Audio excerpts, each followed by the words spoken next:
We are 50 episodes into the Intrinsic Value podcast now. Every week, we invest 40 hours researching companies to find outstanding opportunities and build a portfolio from scratch. And there is obviously some selection bias there. We only choose companies that we find interesting in the first place to cover on the show. And yet we still say no to about 80% of the companies we cover. Well, as Buffett said, the great thing about investing is that you can choose the times to swing. Today, after almost a year of building our portfolio, we will take a look at how things went, and there's quite a lot of news today. We will sell one company, enter into another position, and add to an existing one, so I would say stay tuned.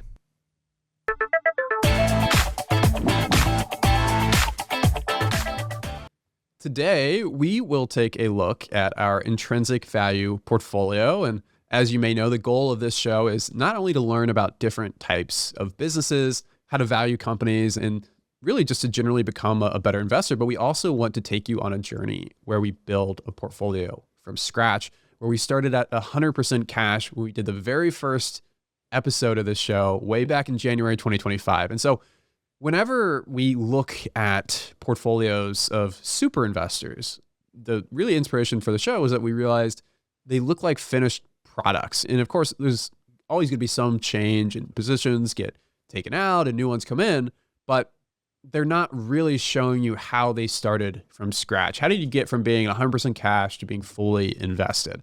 And so if you invested in the market for 10 years, maybe you hold on to positions that you wouldn't necessarily buy into now, simply due to tax reasons or because of concerns about realizing paper losses or gains.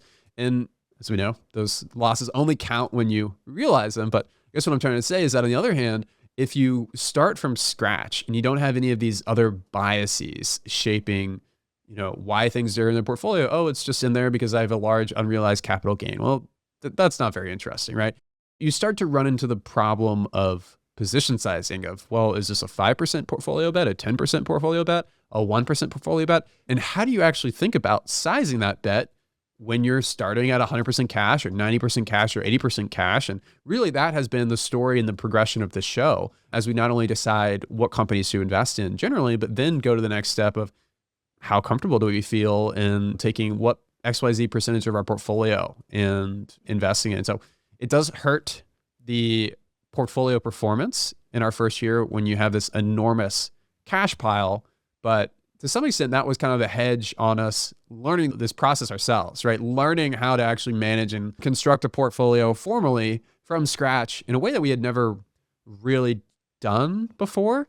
So maybe that is where we should start here for a moment. I mean, how about we talk about performance? And personally, I don't think it's saying much yet, but I know it's an interesting part for listeners who have wanted to follow along and really understand how this portfolio has been doing. And I think we can be quite happy with the performance so far, I would say. I mean, of course, as you said, I agree that just 1 year doesn't tell you much about whether the portfolio strategy is actually working. You would need at least 2 or 3 years to figure that out. But mostly that's because just how long it takes until the thesis that you have for your investments actually play out. And also because, as you mentioned, in the first year, we just had pretty large cash levels. And of course, if you have a lot of cash that is not invested and the market tends to go up, that drags on your performance. And now we're finally down to, I think, about 25% in cash. And I would like to bring that down closer to, let's say, 15 or 20%. But it is a big improvement from the 50% we were sitting on for a large part of the year. And even with that cash drag, we were putting up a return of roughly 9% for the overall portfolio, which is, I think, pretty solid, especially considering that we bought into several names, especially in the last couple of months, that had been under pressure and where the thesis is only now starting to slowly play out. I think the biggest winners in our portfolio have been Google and Reddit. And I don't know about you, but I can't help but think that Google has kind of been an obvious one, which is why, luckily, we made it the biggest position in our portfolio. And I think it's up way over 50% since we bought. Reddit is another one, the company that performed phenomenal for us. And I got to say, I was a bit skeptical at first, as you know, but I think it outperformed both of our expectations, right? Oh, it totally has. At one point, Reddit was like a 3-bagger for us, and it's come back a little bit. But yeah, as you said, we would be up much more if we had been closer to fully invested earlier in the year, at least based on, if we were allocating larger bets on the bets we did make. But I think that's okay because I would personally rather be too cautious than too aggressive. It's a lot harder to make up for losses even if it's a bit painful to think that, yeah, if we had made a bigger bet on Uber in April, for example, with the stock being up 50% since then the portfolio might really be crushing the market, even with the cash drag. And as you said, Reddit is maybe the most extreme case of an investment that just dramatically moved in our favor much faster than we expected, so much so that we didn't even really have a chance to add more to the position since we initially made it a 2% holding our portfolio because it just skyrocketed so quickly on us. Yes, you said it. At a time was a three bagger for us. I think now it's almost up about 120% since we bought it, and it only makes up about 3.5% of our portfolio, although it performed that well. And sure, it would have been nice if it was a bigger percentage of our portfolio from the start, but hindsight is always 2020. And to be honest, at the same point, the stock clearly traded well above anything you could call fair value, especially when it has been a three bagger for us. And since then, that's why we have less returns now on it. It came back about 30% from the highs. And even though the last two earnings reports were fantastic, I mean, revenue grew almost 70% last quarter, and ARPU, which is the average revenue per user, jumped by 40%. And margins, obviously, as you can then imagine, improved across the board. And I gotta say, it took Reddit a while, not that long, but still. Now it's clear that it will not go the same route that Snapchat has taken. And I think that was some of my concerns back then when you did the pitch. And instead, I don't know if they will actually get there, but it looks like they're getting way closer to Meta's direction in terms of monetizing their platform and the user base. And I would still ask you, what's your take on that? First of all, as an investor, but also as a long-term user. And you just said that, you wouldn't add to the position right now at the current prices.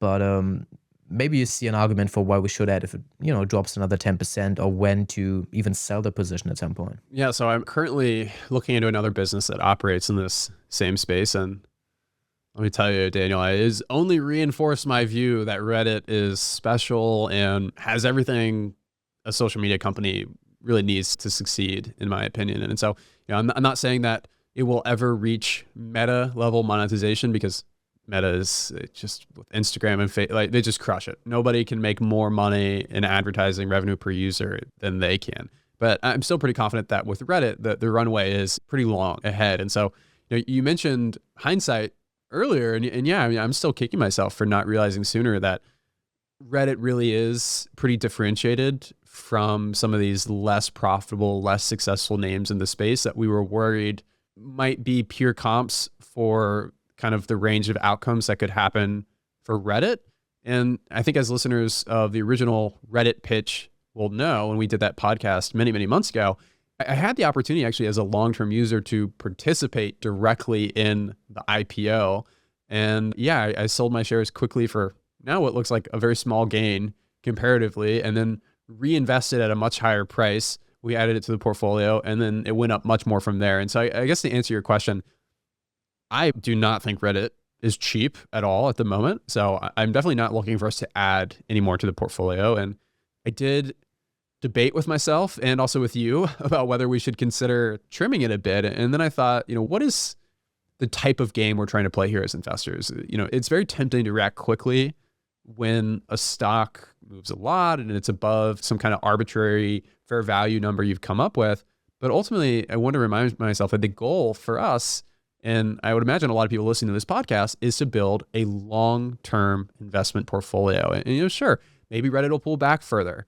And maybe we'll say, wow, we really should have sold half of it at the top and, bought back more now. But of course, it's so much easier said than done. And really the question is, how can we set ourselves up for success over the next decade? And 10 years from now, if this is going to be a much, much, much stronger and more valuable company than it is today, in kind of our opinion of that's what we think will happen, then why play the game of jumping in and out and just hold it and kind of let it ride? And so, yeah, that concern of looking at how much Reddit can suddenly take off. I mean, it's an explosive stock and it can be so in both ways. And my concern would be if we did sell out of the position, it might just stay at an elevated price or shoot higher where we would never feel comfortable investing in it at that level. And then we would just miss out on all the upside. So there is a real opportunity cost of, if you're a perfectionist, you're trying to trim a position and you can say, oh yeah, well, obviously I should have maximized my gains when it was clear that the stock was somewhat overvalued. But like I said, the market is not always rational,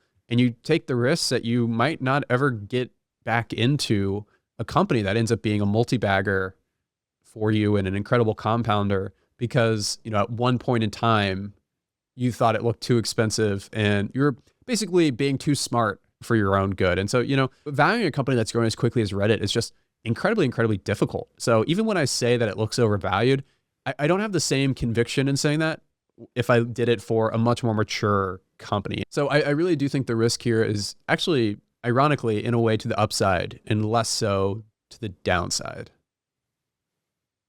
I think that's fair. I mean, as value investors, we naturally tend to average down on companies that haven't performed for us yet. And honestly, it feels kind of good to take the opposite approach at times and just let the winners run if you have them instead of trimming them to double down on the names that haven't worked yet. I think there's a saying, I think it's by Peter Lynch, who said, selling your winners and holding your losers is like cutting the flowers and watering the weeds. And I think there's a lot of truth to it.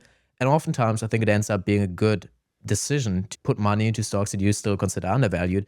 But if you have a 10-year time frame that you look at and think the company will be materially better in 10 years' time, I think it makes total sense to just let it go, let it cruise. Well, I'm a sucker for some Peter Lynch. I love a good Peter Lynch quote. So as soon as you start quoting Peter Lynch, I already know we're in agreement. But yeah, before we get into the potential upgrades and maybe downgrades within the portfolio, what changes we want to make, I think we should also touch on a few of the companies that are on our watch list today, right? Because we have covered a lot of companies, and there's a lot of companies we've set aside and said that we're interested in keeping an eye on, and maybe just never really had a chance to act on that yet. And so we have added some new positions since last time, but those have been covered in recent episodes. So I really would love to share some updates on some of the companies we covered earlier on in this kind of shared journey and get caught up to speed on how we're thinking about them. So why don't you tell us, Daniel, what companies from our watch list you're kind of most interested in? I mean, we did recently revisit our watch list to see which companies have become more attractive since we originally covered them. And one of them was Copart, and we actually already added to it. I think it's about a 2% position, and we bought it at $39 per share. That's what basically the limit order that I put into the market basically got for us when we bought Copart. And we did talk about it in our free weekly newsletter. So whenever we have updates that we cannot share on the show, we put it into our newsletter. You can subscribe for it for free. We put out an episode every single Sunday. And if we have to give updates on the portfolio, that's where you find them.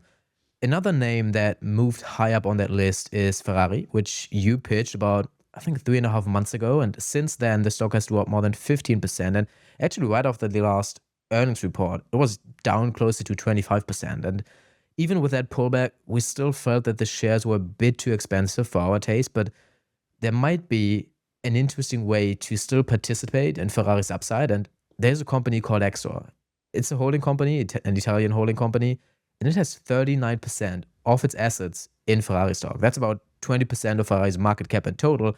And the interesting thing is that its stake in Ferrari alone is already accounting for almost all of the market cap of Exor. So you have a significant holding company discount with Exor, and the other companies it owns, honestly, they seem reasonably valued too. I mean, the three other public companies it owns are CNH, Stellantis, and Philips.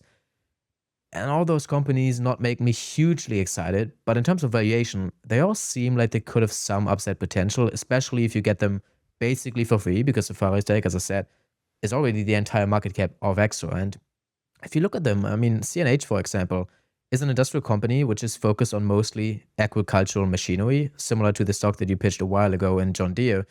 And the stock is trading at a 5-year low because the entire industry is really going through a cyclical downturn. I mean, sales and profits dropped really sharply last year. And without doing a full deep dive into CNH, I think this is typically the point in the cycle where you want to buy those cyclical names. If they were well positioned and competitively still look like they are the strongest company in the sector, they usually benefit disproportionately when the sentiment turns. And at current prices, therefore, I think it's pretty hard to argue that Exor's share, which is roughly $4 billion in CNH, is overvalued. So perhaps it's a pretty good position to hold. And the same goes for Stellantis, which is another core part of Exor's portfolio. If we zoom in on Stellantis in particular, this is a company that owns a whole lineup of really well-known automotive brands that they own outright, from Jeep to Maserati, Chrysler, Dodge, and a handful of others. So I actually had no idea that they owned Jeep or any of those companies, actually, before I looked into Stellantis more when you mentioned it. And so the stock is down about 20% year to date and sitting at a 5-year low, talking about Stellantis. And just like CNH, the profit chart for them just looks very brutal right now. And again, this is actually maybe not a bad entry point when you're talking about cyclical businesses. You kind of want to buy them at the low when the earnings are most depressed, and then realize that disproportionate upside that you mentioned, Daniel. And so Stellantis is actually, I think, the perfect example of a concept called, negative operating leverage at work. And so you have revenue down 13%, but gross profit is down almost 60%.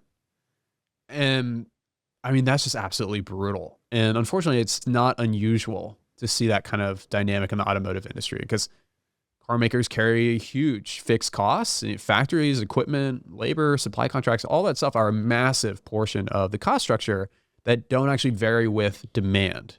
So when sales drop, costs don't fall nearly as fast. That's the problem. That's negative operating leverage. So as a result, even just a moderate decline in sales on the top line can cause this massive ripple effect that just destroys profits down the income statement. And so that's just simply how the economics of such a resource intensive industry kind of play out. And so when the cycle turns back up, though, that same operating leverage works in the opposite direction, and profits can rebound much faster than revenue, which is why we're saying, when you look at a company like Stellantis and they're at all the numbers look really bad, that actually means it's maybe not a bad time to own it. And we only mention that just to say, as part of Exer's portfolio, what we're most interested in is Ferrari. But if we're getting these other assets for free, that sounds pretty compelling to me. And so the last company we should talk about from Exer's portfolio is Philips. And as you can imagine, that chart is no beauty either. I think it's safe to say that the folks at Exer are pretty true value investors. And so with Philips, at least, the stock chart is at least flat year to date, and the business has not slowed down as much as Stellantis. But however, it is a business without growth for over a decade now, and cash flows have been just absolutely all over the place. For anyone who's more interested in some of these companies, I mean, we have pitched Mercedes-Benz before, and like I said before, you pitched John Deere. So if you want to get a look into the industries a bit more, those are probably pitches that you can check out, which should help understanding the dynamics of that industry. And I think Exo has some generally interesting companies in their holdings. I mean, you mentioned the deep value plays, mostly the public plays that they own. But they also hold a significant stake in the football club Juventus. I mean, they control roughly 3/4 of the club. And on top of that, they own more than 40% of The Economist, the business magazine, and 24% of Christian Louboutin, the luxury French shoe brand that's pretty famous for those red lacquered soles. And anyone who listened to my Manchester United episode will maybe remember that football clubs are, well, very complicated investments. They're mostly like these trophy assets that rich people like to own, but they're not good as traditional businesses. But Juventus still has not only a massive following, but also a massive history, and it's definitely one of the most desirable assets that exists in the football world. So yeah, Exeter is really a holding company with a surprisingly exciting mix of businesses in its portfolio. Another interesting piece here, I think, that we should consider is that Exer has this $1 billion buyback program in place. And so if you have a market cap of around $15 billion like Exer does, that's actually really meaningful. And those buybacks sort of give you a margin of safety against one of those classic risks with holding companies where basically they're taking money from successful investments like the stake in Ferrari and then redeploying it into something new without ever returning any cash to shareholders. And so there's normally a concern that there's really no way to actually close the valuation discounts that can persist. At least that was the case with Madison Square Garden Sports, for example, which was actually the first company we ever covered on this show. And without large buybacks, like I said, there was just really no way to realize the differential where he said the sports teams are worth $11 billion with the market cap of the company is $5 or $6 billion. And it's been that way for years. How do you ever change that dynamic? And so seeing that Exor does this with buybacks is actually very shareholder friendly, because the buybacks, when done at a discount to intrinsic value, are accretive to shareholders. And like I said, they help to remove one of the biggest uncertainties with these arbitrage types of investments in actually materially working to close the valuation discount. And so based on everything I've read and heard so far, I think there's a real case for covering Exor on the show. It definitely feels like a company that deserves a closer look if it can effectively give us access to Ferrari's stock at half the price Or another way to think of it is that even if we're not interested in those other bets like Stellantis and Philips, if you're getting them for free at current prices while also getting your kind of desired exposure to Ferrari, then that just sounds like a really clean way to do it. And it just sounds great to me. So, I mean, it's a really gross oversimplification, but in theory, if you can buy Ferrari shares straight up or buy Exor shares and get the same economic exposure to Ferrari's business, plus some free stakes in other really decent companies, maybe, then that just sounds too good to be true, doesn't it? And I don't know, maybe it is. That's kind of how we currently understand the opportunity. So when we cover it on the show, we'll just have to see if it really is as good as it sounds. Holding companies can be complicated, especially when the main objective is to basically get exposure to just one specific company. I mean, good capital allocation can turn them into very good investments, even if the discount to net asset value actually never stops and just keeps continuing. So I would love to hear more about it, especially the stakes in companies like Juventus or Louboutin, because those are names that but I don't really know how their business works. Or, for example, if Juventus is a better business than the Manchester United is. So I would love to hear that pitch. Well, I think another company we looked at a while ago and earmarked and said we'll save that for later to come look at again is Crocs. And since we actually first looked at it, the stock has come down a lot more. And that begs the question of whether you see an opportunity with maybe the most loved and hated shoe brand in the world. Even Einstein had blind spots. That's why modern science is built on the idea of peer review. Investing may be more art than science, but that doesn't make peer feedback any less valuable. The tricky thing is finding qualified people who are interested and willing to help vet your investment ideas. That's why we built the Intrinsic Value community. It's a place to connect, share ideas, learn, and get feedback. Nobody ever wishes they'd spent more time buried in spreadsheets, but connecting and building relationships with others who may be smarter on a topic than you, but who are also schooled in value investing, that's valuable. We make spots in this exclusive community available in cohorts every few months, and last time around, our 30 available spots filled up pretty quickly. If you're interested in our next cohort, which will be even smaller, you can join the waitlist at theinvestorspodcast.com/intrinsic value community. That's theinvestorspodcast.com/intrinsic value community. Support for the show comes from public.com. You're thoughtful about where your money goes. You've got your core holdings, some recurring crypto buys, maybe even a few strategic option plays on the side. The point is, you're engaged with your investments, and Public gets that. That's why they built an investing platform for those who take it seriously. On Public, you can put together a multi-asset portfolio for the long haul. Stocks, bonds, options, crypto, it's all there. Plus, industry-leading yields on your cash with no fees or minimums. Switch to the platform built for those who take investing seriously. Go to public.com/TIVP and earn an uncapped 1% bonus when you transfer your portfolio. That's public.com/TIVP. Paid for by Public Investing. Full disclosures in podcast description.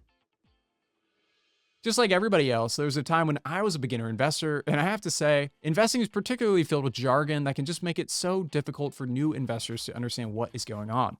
But it's never too late to get smarter about stock investing from the ground up. At the Investors Podcast Network, we've made a habit of studying the world's best investors, and now I'm distilling those learnings into a simple course for you, or for anyone in your life who you might want to share the gift of knowledge with. With my How to Get Started with Stocks course, you can master the principles of excellent lifelong investing with valuable insights for both beginners and pros. The course covers 10 different sections, beginning with the basics of what a stock actually is and how the stock markets work, to strategies to optimize your retirement savings, how to pick great companies for the long term, what to look for in ETFs, and how to monitor your investments, plus so much more. To begin getting smarter about investing, just visit theinvestorspodcast.com/get started with stocks. That's theinvestorspodcast.com/get started with stocks. And for a limited time, you can use code STOCKS15 for a 15% discount at checkout. Yeah, those are shoes that I don't even find that ugly. I know that you find them very ugly.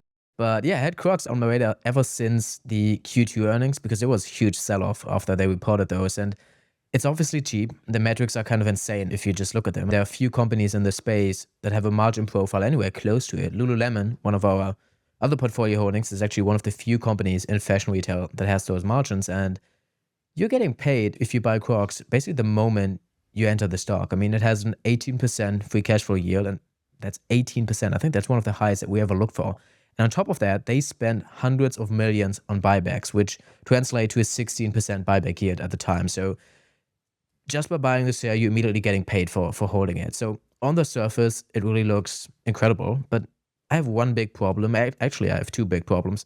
And the first would be that it's still a fashion retail business. And I really don't like investing in that industry. We've made two exceptions with Lululemon and with Nike, but those companies are obviously far more established than Crocs is. And another issue with Crocs is that their sales are actually declining. And I'm generally not a fan, as most of you can imagine, of investing in businesses where the top line is just moving in the wrong direction. And I love cheap valuations, but the best opportunities are usually those where you have a strong business but a weak stock.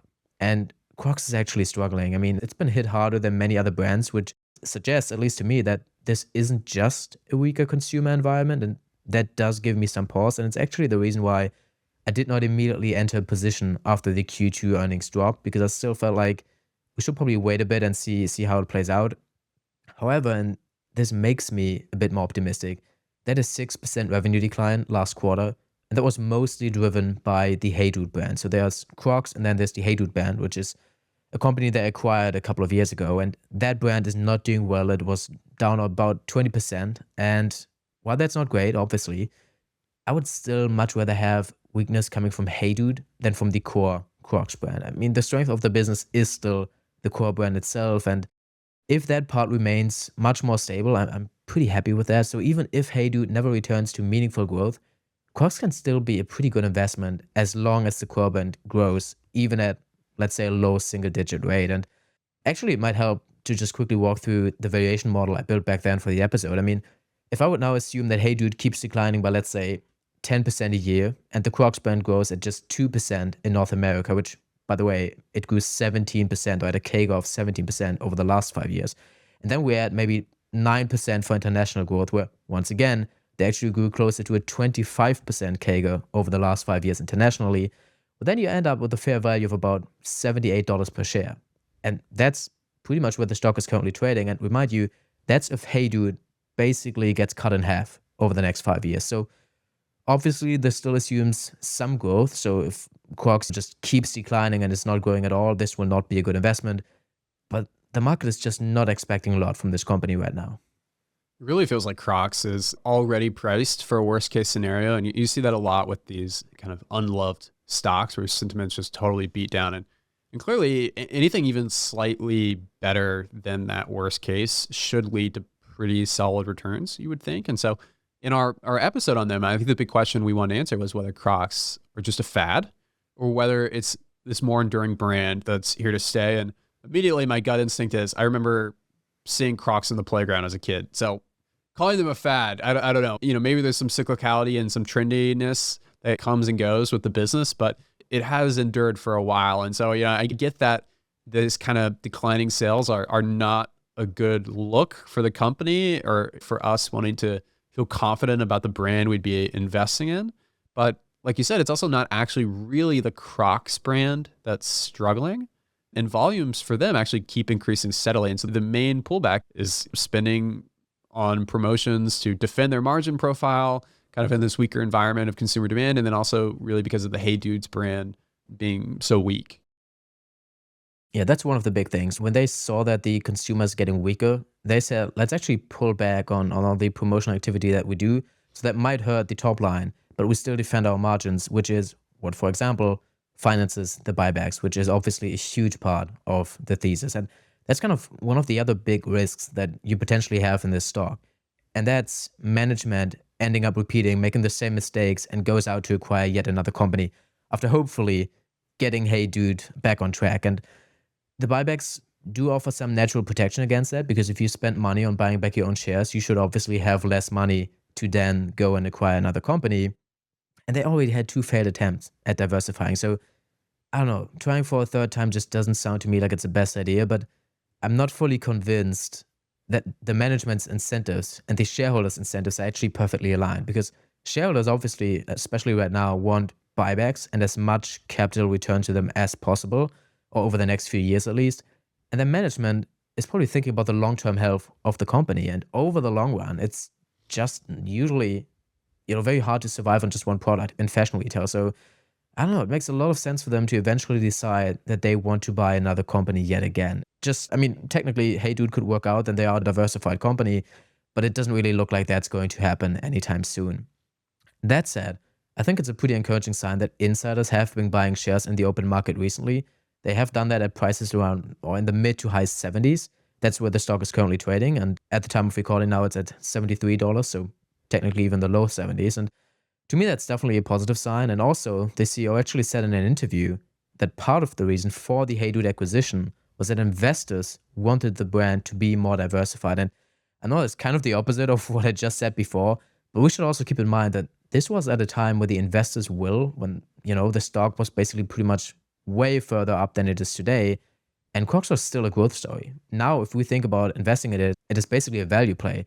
But back then, you thought, okay, well, the Crocs brand is doing perfectly fine. Why not get another brand into the ecosystem and scale that up as well? So I think investors probably have changed their view on what's best for the company. And honestly, I mean, if management is saying that investors wanted this and that's why they're doing it, you can see that in a positive or a negative light. It would suggest that we will not see another diversification attempt anytime soon, which is obviously good. But it also makes me question whether management ever believed that the Hey Dude acquisition was even a good decision in the first place, or whether they just thought, this is what investors want, let's give it to them. And if that's the case, it sounds to me like a pretty weak management, which was, ready to spend billions on a deal they never really believed in the first place. I think it's a questionable approach to doing an acquisition, and that's for sure. But significant buybacks, along with some insider buying, I mean, those are good signs that offset some of the acquisition concerns, I guess. And so if it's up to me, I would feel comfortable adding a position here. And I think we are in pretty good alignment that it's almost more of a trade based on intrinsic value than like truly a quality compounder that we would want to hold for many, many years.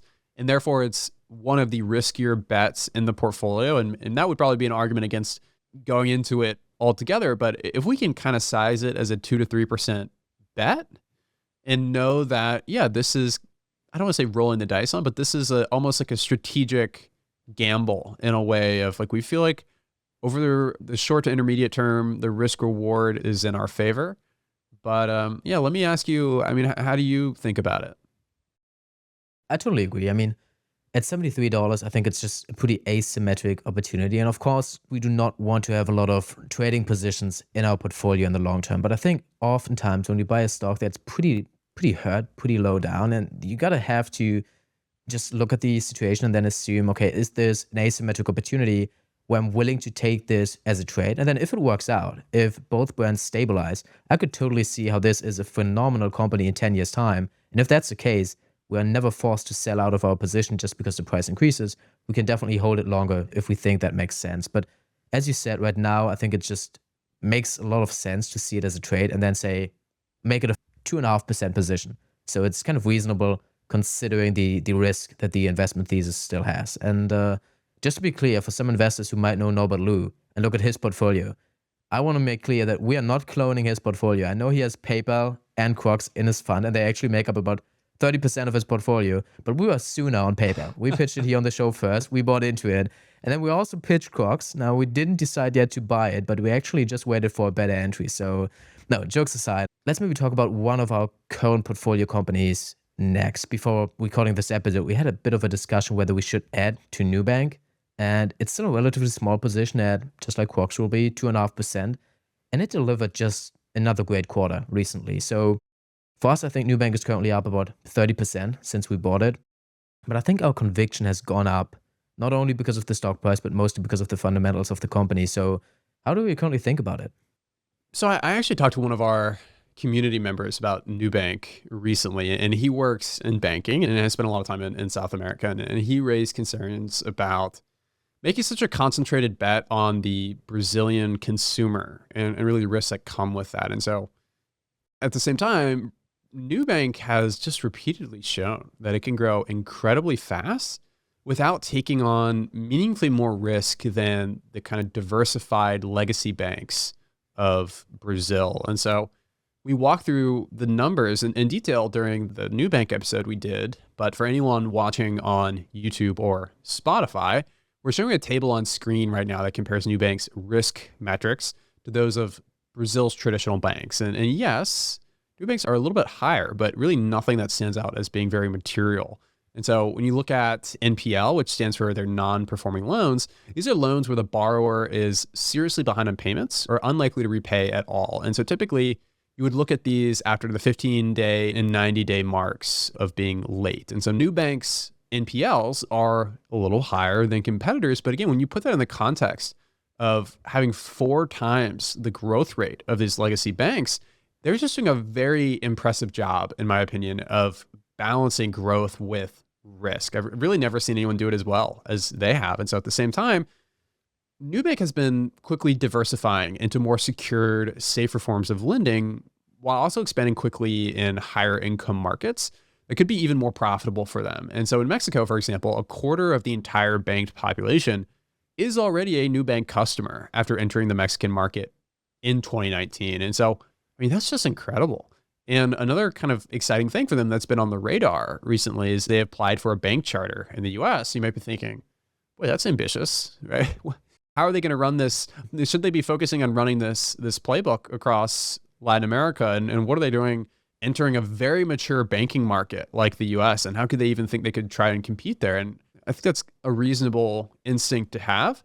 But I do think the opportunity they probably see is in addressing the Latin population in the US, especially amongst folks who have family in Mexico, Colombia, and Brazil still. And so there is a massive market for these first and second generation immigrants to the US that want to remit money back to family in these countries. And well, if the family you're sending money to uses Nubank and you're able to use Nubank in the US, I'm no payments expert or banking expert, but I would imagine that would streamline a lot of things by cutting out different middlemen. So I think that is really the value add of how they think they might be able to carve out a niche in the US, which is, of course, a much more valuable market collectively than any of these single smaller markets that they've quickly come to dominate. It would be interesting to see what's their main objective going into that market. If it actually is just remittances, which definitely is not a small market, but at the same time, Nubank is already quite a significantly large company by now. So perhaps they're actually going just to be the number one bank for people that are, Spanish speaking and in the US. I think we generally shouldn't judge Nubank's management's decision making. I mean, whenever they expanded, they were highly successful. So I do think they have a good plan for what they want to do and achieve in the US. And when we added Nubank to the portfolio, I mean, we sized it at about 2% because we really like the metrics and the growth that the company brings. But we were also, I would say, fully aware that it sits outside of our circle of competency. And I still think it's totally fair to have it in the portfolio. And if you ask me, the odds are much higher that this will be a significantly larger company 10 years from now than it is today. But at the same time, we're on the same page about this being a riskier bet simply because we don't have the expertise in the banking sector, especially not in banks that operate primarily still in South America. I mean, if we talk about risk, it can mean so many things. I don't think that Nubank is remotely as risky as maybe Crocs is right now. The risk is more so that we do not fully understand the business model to the same extent that you can understand a fashion retail company. And we just wouldn't be the first ones to spot warning signs if things start to deteriorate in Brazil, for example, or the consumer is weaker than banks are counting on it. There's just a real chance we will actually end up holding the bag longer than we should if that happens. And that's exactly why this remains, maybe we should call it a learning position for us in the portfolio and why we're keeping the size of it unchanged for now, even though it's definitely performing even better than we hoped for. I like that framing of it. And not every position has to be a core holding. I think we're in agreement with that. And we do see these asymmetric opportunities in stocks that maybe don't have the right margin of safety or a big enough margin of safety to be a comfortable core holding for us where we're not losing sleep at night worrying about it, then yeah, I don't have any issue with having these smaller positions and just kind of letting them cruise and saying, the upside here more than offsets the downside, even if the downside is going all the way to zero, right? That's why you're capping the position. So it can only do so much damage to your portfolio. And I mean, Reddit was a perfect example of that. When you're talking about a stock that has, doubled or tripled, the net effect is very positive. And yet at the same time, our portfolio would not be just totally destroyed if Reddit went to zero. And obviously we don't think that's, very plausible at all. but just in terms of thinking about kind of the range of outcomes on the extremes. Yeah, I mean, speaking about core holdings in our portfolio, a company where we should discuss doubling down on is probably Uber. I mean, I feel like we talk about the company so often. There's probably no company that we talk about more often than Uber. We were invited to give a speech recently at an investing conference in Lisbon a couple of weeks ago, it was. And then we pitched Uber as a stock when we were on stage. When we were at the TAP summit in Big Sky, Montana a couple of months ago, we pitched it again. And also, our members in the intrinsic value community are likely by now tired of us speaking about it too, because we pitched it in one, maybe even two of our calls there as well. So it's a company we just spend a lot of time on. And given how much we talk about it, 4.8%, which is where the position currently sits at in our portfolio, may not even be adequate. I mean, originally, we bought into Uber in the 60s, and we've already added once. So our average price right now is closer to, let's say, $75, which puts us at roughly a 20% return today. So it's not like the stock has run away at that point, at least not to our average buy-in price. So adding might not be unreasonable, especially when we're still, I would say, early in the broader thesis that Uber will become the main aggregator of AV demand. And even if you look at the valuation, it seems very reasonable. I mean, the forward price to free cash flow is around 18 times, and the forward PE is about 27, which is slightly higher. But then again, if we talk about the average market company right now in the S&P, it's even slightly lower than that. And by the way, if you're looking at the numbers yourself, maybe on Fiscal AI or wherever, you will notice the current PE sits at just 11 times. That's just because Uber booked a huge tax benefit that inflated earnings by almost, I think it's $5 billion in the last quarter. So the reported earnings are overstated. The actual PE is closer to 27.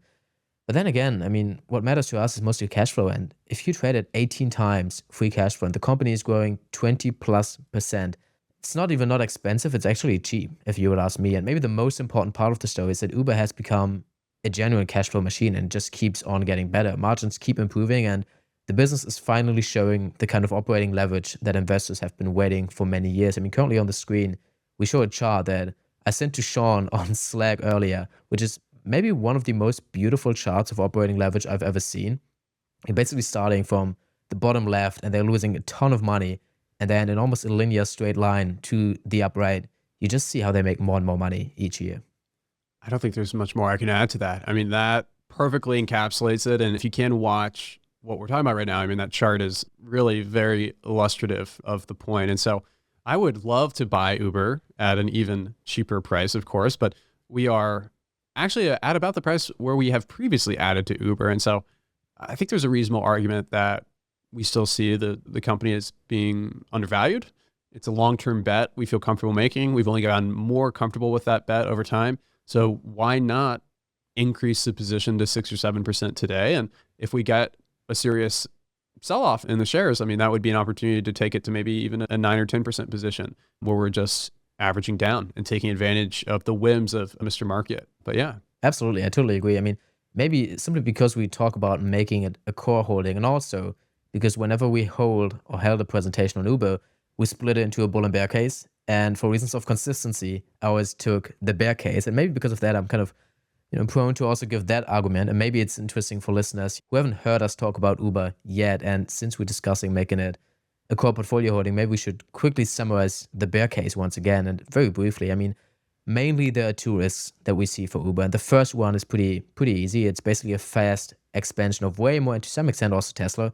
If they can expand fast enough to aggregate demand in their own apps for AVs and just ride hailing in general, that obviously would be a huge hit to the Uber thesis. But honestly, I think once multiple AV companies are out there with functioning cars and they choose to plug into Uber's ecosystem, I think Waymo and also Tesla would simply be forced to do the same. And all the cities they operate in just plug into Uber as the aggregator. So basically, that is a race between Tesla, Waymo, that need to be fast enough to not only create AVs, but also create the scaling effects that you need to aggregate demand in your app before other AVs are on the road, and just basically partner with Uber, which is what most AV companies have done and still are doing in the case of Uber anyway. So I think that's a risk where I would say this is the least likely to actually materialize.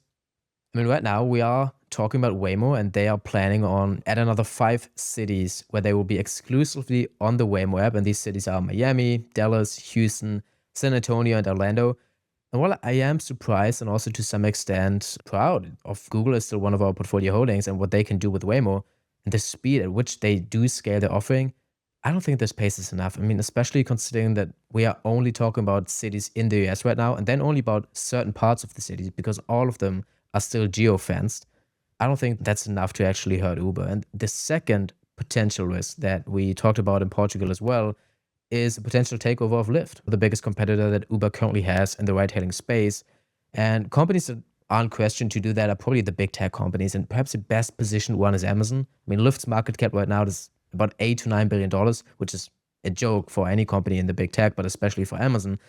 Especially if you see that they would get 25% of the US ride-hailing market just like that.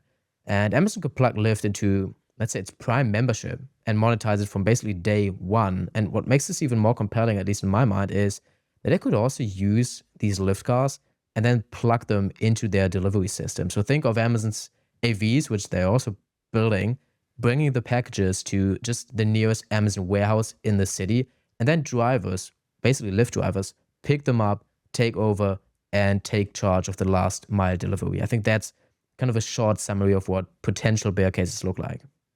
I think it all sounds good on paper. And if Amazon should really get serious about this, and it's definitely worth monitoring closely.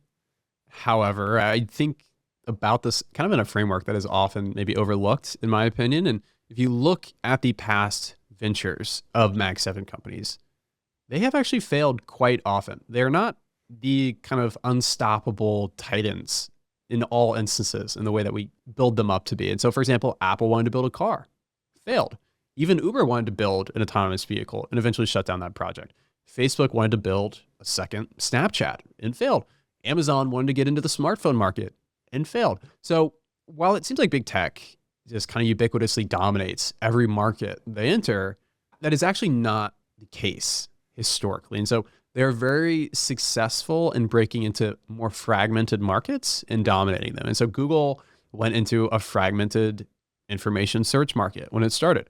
Amazon did the same for e-commerce, and Apple for smartphones. They actually even really kind of pioneered a new category.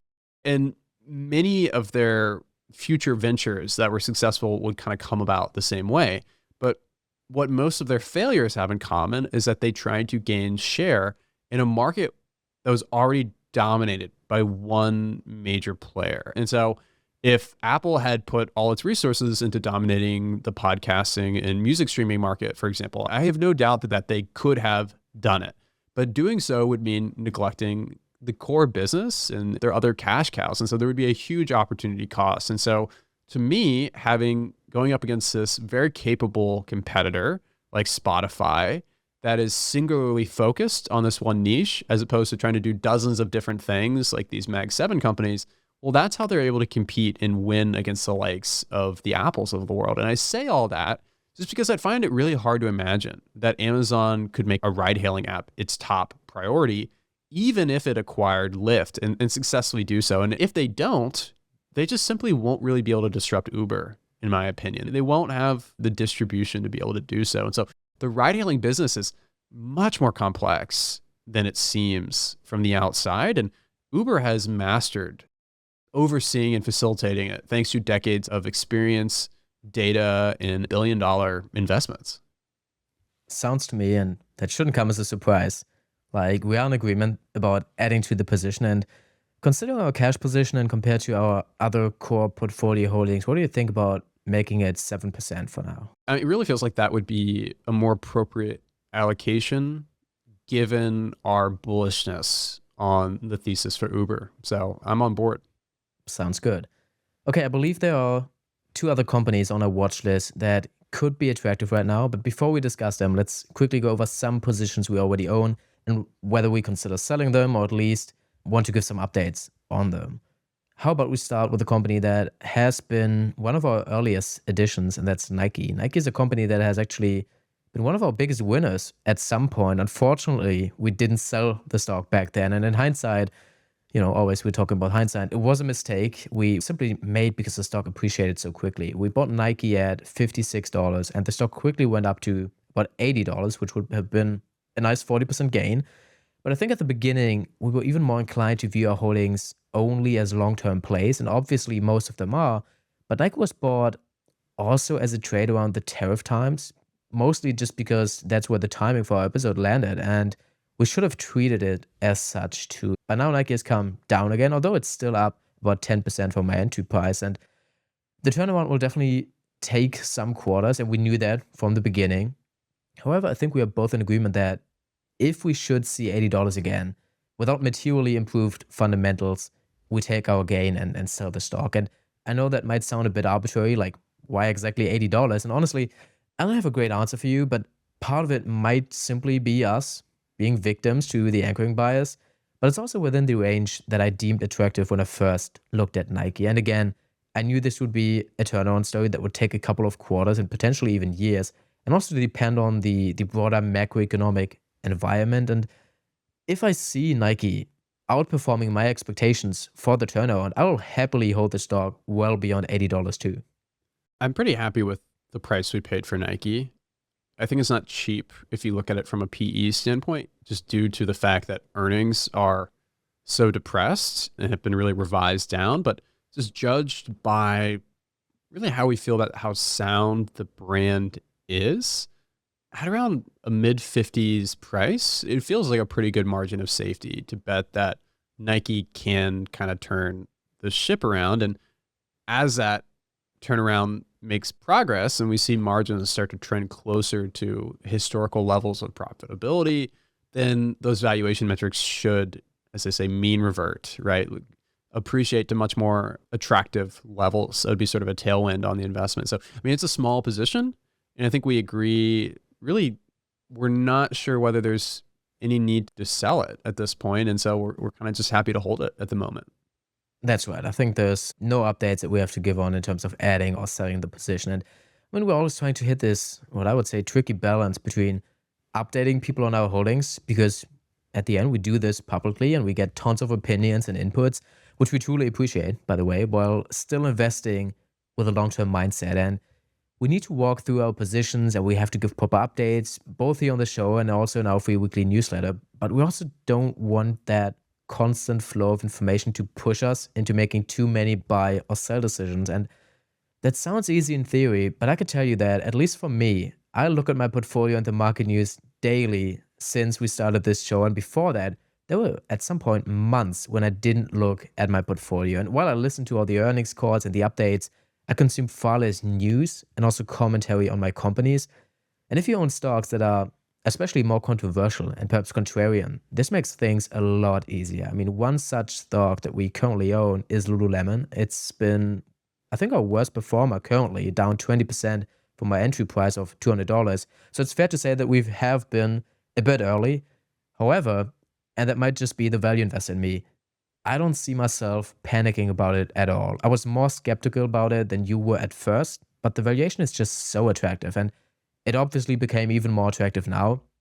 Just looking at the numbers, we have a brand going by almost 30% in China and over 20% in other international markets. And the US business has definitely slowed down a bit, growing only 2% right now. But at a forward price to free cash flow of 15, it is definitely on the cheaper side. And fashion is cyclical. There will always be collections that resonate more and others that don't resonate that well, but that's just part of the game in the industry. And a small side note, Shawn gifted me a Lulu sweater when we were at the TAP Summit in Montana, and boy, that sweater definitely has a very convincing quality, and it quickly turned into one of my favorites. That was my goal of the trip, was to finally convince you of just how high quality the Lulu products are.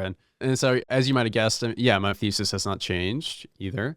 Competition has definitely increased over the last few years, but that is just the reality of capitalism. If you make a lot of money, competitors are going to show up and try to eat your lunch. And so one of the reasons you liked Nike, despite not really loving the retail industry generally, is because they dominate the biggest sports on the planet. I mean, Nike is still the go-to brand in basketball 30 years after Jordan, American football, and soccer too. And they completely reshaped sneaker culture. Before Nike pushed athletic shoes into the mainstream, nobody was wearing basketball shoes casually on the street, or at least not in the same way that I can think of. And so I think it's just totally fair to say Lululemon did something similar for athleisure in normalizing it. Nobody thought it was normal to wear yoga leggings outside of the gym, and Lulu made that mainstream. right? Now you see people at the coffee shop and the grocery store wearing leggings. And so today, Lululemon is kind of the embodiment of the athleisure movement as a brand. And I don't think that trend is disappearing anytime soon. It's persisted for a while, and we've really only seen society lean more into casual, comfortable clothing. And so it's hard to say whether I think Lulu will be a great compounder for maybe the next decade just because of how brutal competition in retail can be. But even in a scenario where they're not growing as quickly, you're still left with what I think is a very strong global brand that is gaining traction internationally and is trading really at the lowest valuation it's ever had by far. I mean, we're approaching a PE of nearly 10 times earnings. And so that's a 10% earnings yield with a company that probably has if they manage the brand correctly, does have a long runway ahead, and is continuing to repurchase shares and has industry leading customer loyalty rates and profitability. So even if it is not this long-term compounder that we want to find these companies where we don't have to do a lot of additional work, they're just so great to invest in that they take care of things themselves. They keep reinvesting in their business. And we just get to passively watch from the sidelines as it continues to generate wealth for us. That's the ideal scenario. We're always looking for those. There's only so many of those bets to go around. So sometimes you have to make more of these kind of value plays where you're thinking, can I buy a dollar for 80 cents, for 90 cents?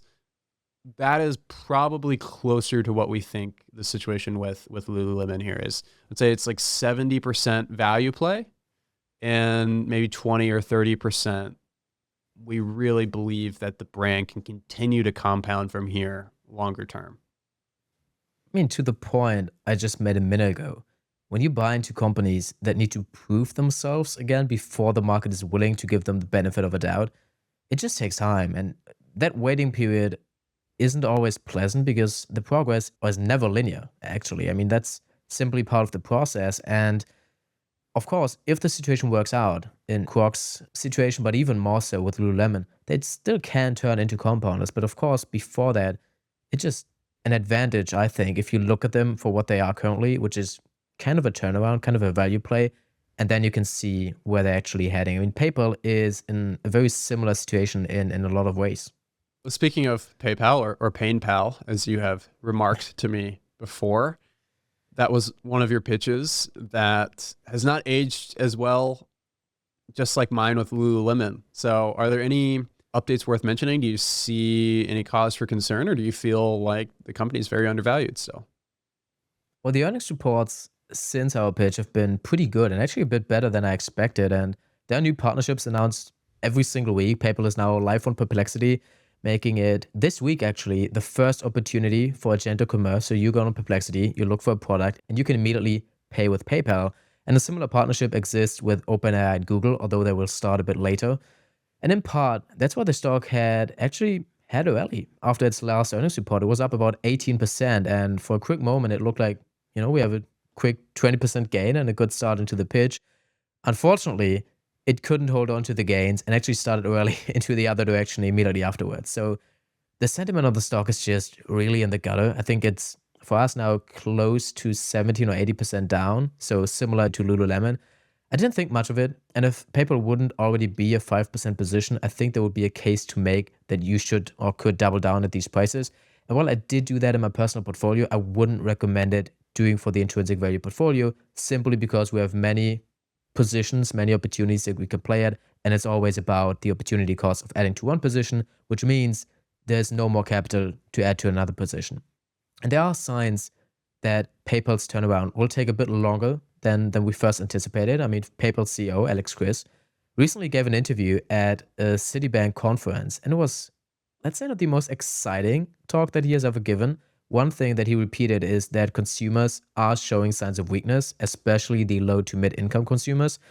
So it was mostly about the macro environment, but he also mentioned how the turnaround takes time. And while macro is not under PayPal's control, obviously, it's not a promising sign for Q4, and the market reacted like that too. I mean, while Venmo and Buy Now Pay Later are growing very fast and scaling very successfully, they reached the goals that are supposed to be reached in 2027 already this year. But a checkout, which is probably the metric that matters most to Wall Street, will likely be below last quarter's growth rates.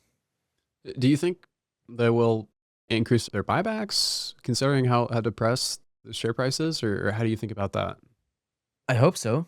I hope they will increase them. I mean, they're already buying back a lot of stock, but they recently took on a short-term borrowing facility of about $5 billion. That does not mean that PayPal has immediately borrowed $5 billion, but it has access to it when it chooses to use it. And many companies use these programs to finance buybacks. And at current prices, I would like to see that. I mean, the company is fundamentally much stronger than at any point in recent years, and it's trading close to its April lows. And April was a time where many people believed we would see a global recession.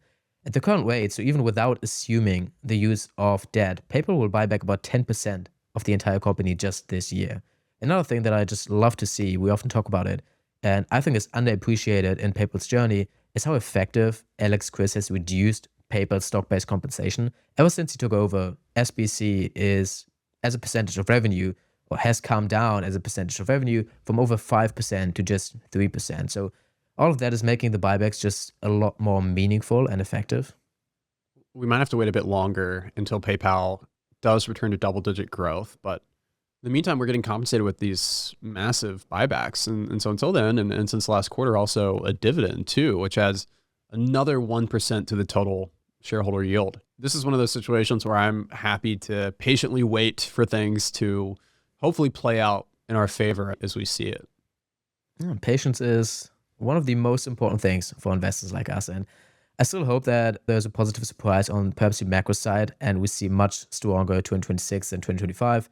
But as you said, until then, we are getting paid through buybacks and dividends. Another company you've covered recently that might have become even more interesting due to declining share prices and also maybe some new information that has come out is Salesforce. So why don't you tell us about that? Yep. On that note, many thanks to our listeners and the community because I got a lot of feedback after the Salesforce episode.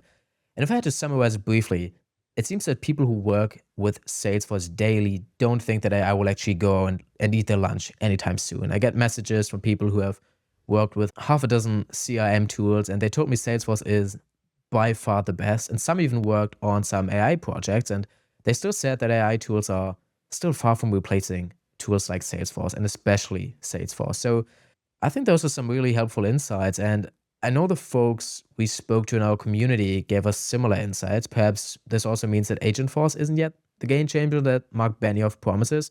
But honestly, I'm okay with that if it means that Salesforce won't get disrupted by AI yet either. So then Agentforce can be seen as maybe more so a growth accelerator for Salesforce and I don't know, maybe a defense mechanism for AI tools rather than an attempt to prevent the unavoidable. And with that backdrop, Salesforce has become even more attractive in my eyes, mostly due to valuation.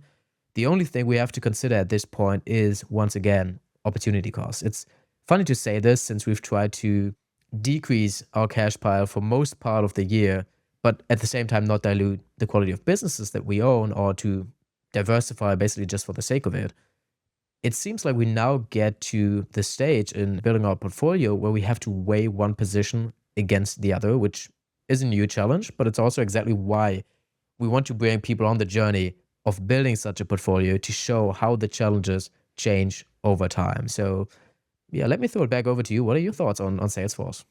We said this quite a few times in that Salesforce episode we did, but the company really does remind me of Adobe in some ways. In both cases, you have this AI narrative that's weighing on the stock really materially. And then in both cases, you're looking at still these very well-positioned market leaders that could arguably actually benefit more from AI than they're disrupted by it. And so Adobe, just in a kind of very simple valuation terms, does appear cheaper on paper than Salesforce right now. But still, Salesforce might be similarly hard to disrupt, right? They're very deeply embedded in corporate America. And the switching costs of, okay, what does switching costs mean? How long it would actually take to retrain your entire office on a new software and get those workflows integrated through a new system. I mean, that there are real frictions from moving an entire company off of, Slack and Salesforce into some kind of alternative, Microsoft Teams or whatever it is. And so that stickiness, that switching costs, I mean, that does provide legitimate margin of safety and kind of moat around the business that you don't always get in software, right? Sometimes it is easier to switch. If I want to switch from Spotify to Apple Music, maybe it's annoying, maybe it's a hassle, but there's not really any reason I couldn't do it. If I wanted to take the last 5 years of my files and projects and workflow and messages and distribute it across, my team and the entire company and migrate that into a new platform, that's a headache. And so that really, not to say that Salesforce doesn't create a lot of value on its own and isn't innovative, but when we talk about a margin of safety, something that makes it harder for this business to lose, that is kind of what we're talking about. And so at a forward PE of 20 and a forward price to free cash flow per share of 15, Salesforce does look very intriguing. Those are significant discounts to the valuation of the S&P 500 for a business that we think is probably of higher quality than the median S&P 500 company. So if they can deliver on some of their longer term targets that they've recently set, which includes hitting $60 billion in revenue by 2030, the stock should be off to the races as far as I'm concerned. That one was actually, I wouldn't say a shock, but a surprise to many that they just gave this target of 60 billion in 2030. And I modeled it out in terms of what would that mean for the stock. I was basically using my base case assumptions on margins and on free cash flow conversion. And even at $60 billion in top line in 2030, the fair value would quote unquote only be $280. And then you apply our typical 10% margin of safety and you're closer to $250. And at that point, you get close to the 12% that we usually use as our hurdle rate, but you're not fully there. And what might be interesting is that I think it was in 2022 at their Dreamforce, Salesforce actually put out a price target for 2026 of $50 billion. We're at $40 billion now. So that's a whopping $10 billion miss. And to be fair, Salesforce had an activist coming in the meantime and focused much more on profitability after the activist took control over the company, at least to some extent, which is something that I believe was generally a good thing for the company. But still, if we assume Salesforce misses by $10 billion again, we would only get a fair value of around $200, assuming the same margin profile again. And I'm not saying this will happen. In fact, I think it's way more likely that Salesforce top line actually reaccelerates and then they do reach the $60 billion target. But it's still something that, at least to me, is worth keeping in mind when we compare Salesforce to other opportunities. And I mentioned this to you before when we discussed all of the insights and, adding to some positions. I still feel like I need a larger margin of safety to compensate for my lack of personal experience with the product. It's not that you can't invest in something without being a consumer or a customer of the company. You definitely can. But actually using the product does help so much in understanding just the competitive dynamics and also the stickiness of the product. I totally get what you mean. I mean, it's no coincidence that most of the companies we own are either, as we like to joke, installed somewhere on our phones or have some sort of connection to our daily lives, either from our work professionally with Adobe, the clothes we wear with Lululemon and Nike, and so on there. So Peter Lynch talks about this concept of the consumer edge very frequently. And we talk about that a lot too, of wanting to use our insights as consumers as potentially valuable data points that at least guide us and orient us as investors. And so again, it's not a requirement for us to be customers of the companies we invest in, but gosh, it really does. When you've looked at a lot of businesses, it really helps with getting up to speed quicker and kind of having a barometer of the risk and reward going forward. If you are truly a consumer of the products and can say, oof, yeah, this is not working as well as it used to, or this use case is not as valuable to me anymore. Those are real insights that obviously they're anecdotes. No scientist is going to say that this is a rigorous academic study, but at the same time, should you discount the fact that you're not using the products as much anymore and question, okay, well, are other people feeling this way? It's just kind of more the impetus to look around and give you these like launch points that you really just would, if you're just kind of observing the stock from the company from a distance, just would never really even think to question those kind of things or have the same insights. So I think it's perfectly reasonable to demand a larger margin of safety for a product that you don't personally use every day or understand as intuitively. And that is really the case here with Salesforce. I know we Slack each other a lot. Daniel's probably sick of seeing me because we're between work calls together, between podcasting together, between seeing each other in person and messaging over Slack. We are very much in constant contact, it feels like. Last week, I know that we had 3 days.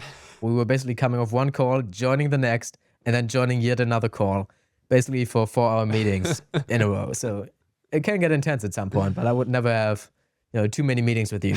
So no, I'm actually happy you think about it that way, because I know that it can feel like a cop out, but I'm just not yet excited enough about Salesforce to still go that step and say, well, even without being a consumer, without looking really into the product, I can make a bet here. And gosh, we cover a lot of companies today already, and I know we're not used to this pace. I mean, normally we spend 90 minutes on just a single business. Today we're basically breaking down our entire portfolio plus some watch list companies. So it is a lot, but I would say we have 2 companies left, and I think it should be interesting and important that we cover them, because one of them is getting sold off entirely, and the other one is about to become our, I think, 3rd largest holding now. And attentive listeners might already know which companies we're talking about, which one is getting the upgrade, which one is leaving the portfolio. But yeah, I think it's important for us to still cover Well, them. it's good. It's good tee up. Yeah. So the company that's getting added or getting increased in the portfolio is the company we've brought up a few times today already, and really consistently on the show over the last couple of months, and that's Adobe. And I don't know if there's much to add. The thesis really has not changed since we first looked at the position back in May. Really, the only thing that has happened is just the stock price has kept going down. It's down almost 30% year to date amid these fears that AI will replace the need for creative tools like what Adobe provides in their ecosystem. And as we said earlier about Salesforce, the stories just overlap a lot. I mean, Adobe is this undisputed leader in the creative space. Every major corporation, film studio, marketing agency, big creative team are all heavily, heavily reliant on Adobe, from creating designs and moving, motion pictures, to monitoring how their advertisements are performing. There's just this massive ecosystem. It's only getting bigger. At the time of recording, Adobe recently proposed an acquisition offer to SEMrush for $1.9 billion, which is only going to further kind of cement their value add in the marketing analytics space. And so I think a lot of people overestimate the competitive threats to Adobe, when in reality, there's just not any real competitors that are equal to them at the same scale, even though there are legitimate alternatives for smaller individual creators, but not really at the corporate level, right? You could look at Canva or Figma gaining traction and think that that means doom for Adobe. But the reality is that the vast majority of Adobe's revenue comes from corporate America, and really the corporate world, right? Not just America, film studios, agencies, and enterprise clients. This is not a business driven by people like Daniel and I, or even, small to medium businesses. These customers need reliability, compliance, workflows, integrations, asset management assistant, the full ecosystem of corporate buzzwords. And that ecosystem really is Adobe, unlike any other company we've ever seen besides Salesforce. And so AI will absolutely transform the industry. There's no doubt about that. But most of that transformation, we think, will happen inside of Adobe's products, not outside of them, to the detriment of Adobe. And so Canva and Figma might win the individual creator market, and folks making videos for TikTok will love to use them, and maybe small businesses, local restaurants, and that's great for them. But we are interested in a much more valuable upstream pie that Adobe has continued to dominate, and that's really their core market. So One thing that I learned from PayPal or PayPal, as you said it, is that when the stock is not performing, but the company still is, one thing that always helps is throwing around some numbers. So I will do the same now for Adobe. Adobe is trading at a forward PE and forward price to cash flow of less than 14, making it the 4th stock, actually, we discussed today, that is trading at an all-time low relative to its own history. And whenever we cover growth stories, I feel like we lose our value investing touch a bit. But when I realized this stat, that we talked about 4 companies that are currently at all-time lows for their valuation, all of them high-quality companies, I thought to myself, nope, we're still fine. We're still value investors. if you just make some basic updates to my fairly conservative model on Adobe with the current stock price. The implied expected annual returns, so the return per year over the next 5 years, is 18%. That's a very ballpark estimate. And so, to be fair, that does make some slightly optimistic assumptions about the exit multiple at 25 times.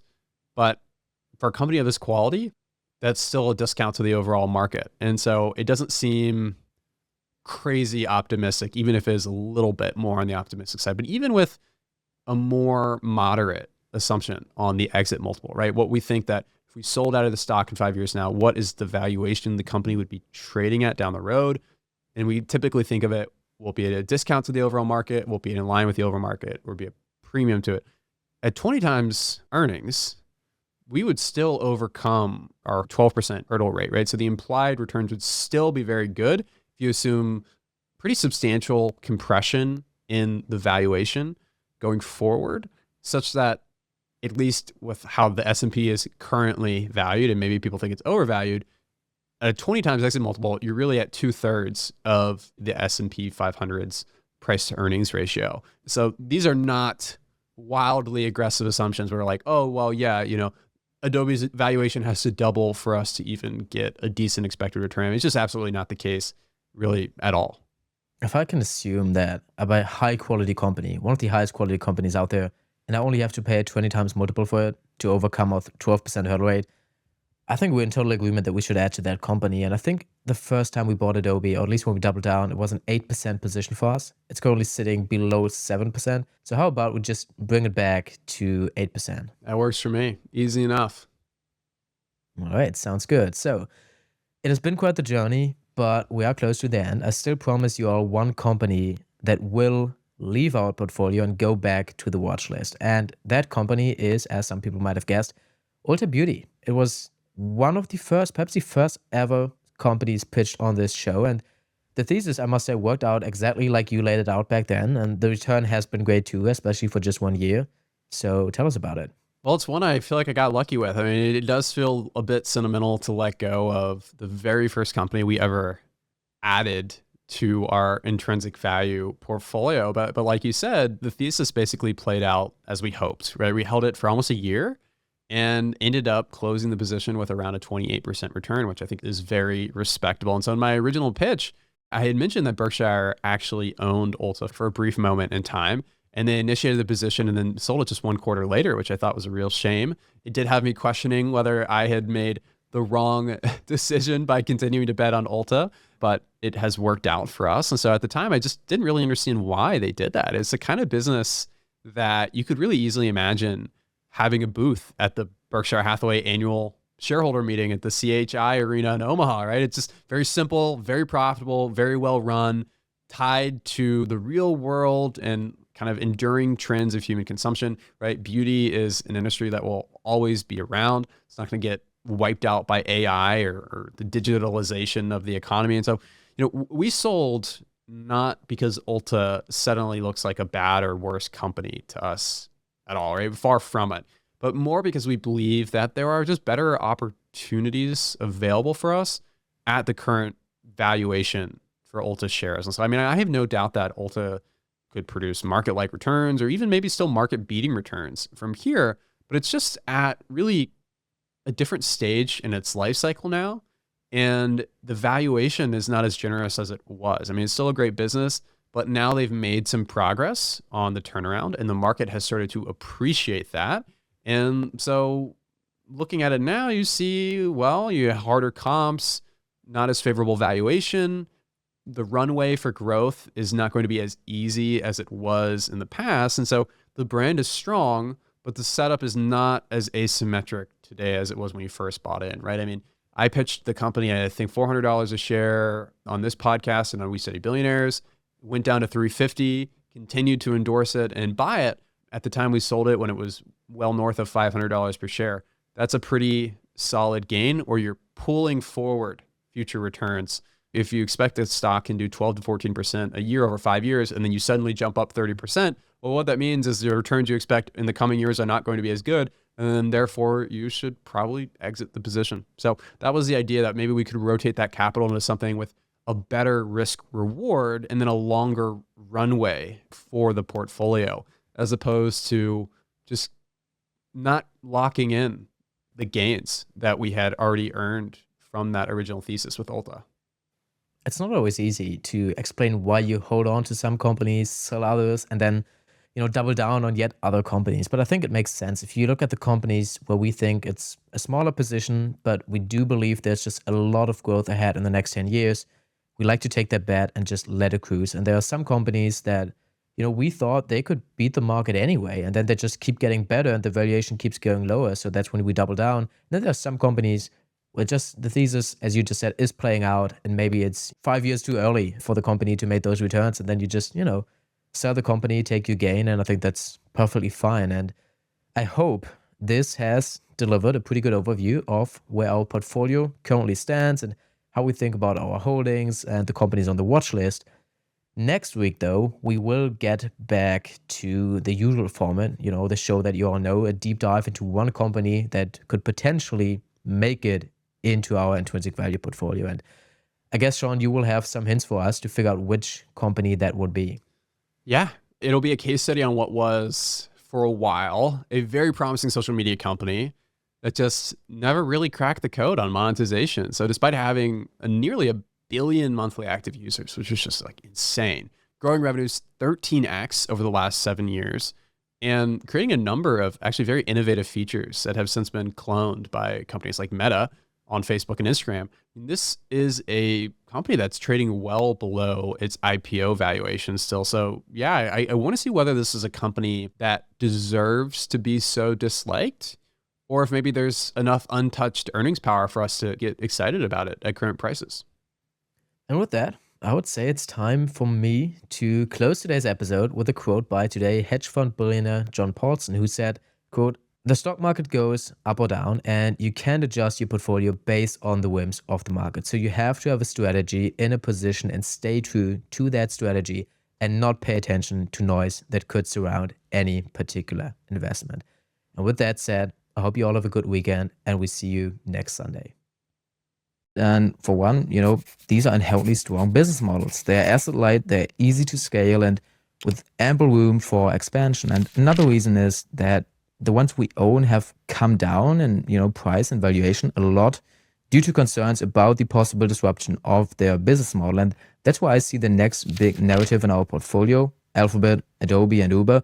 All those are companies that trade at low or reasonable prices because of megatrends like AI or AVs, and they are supposed to hurt their business model. And for all three companies, we argue, as you've heard in this episode, that in fact they are beneficiaries of these megatrends, or in Alphabet's case, at least not in as much danger as the market currently believes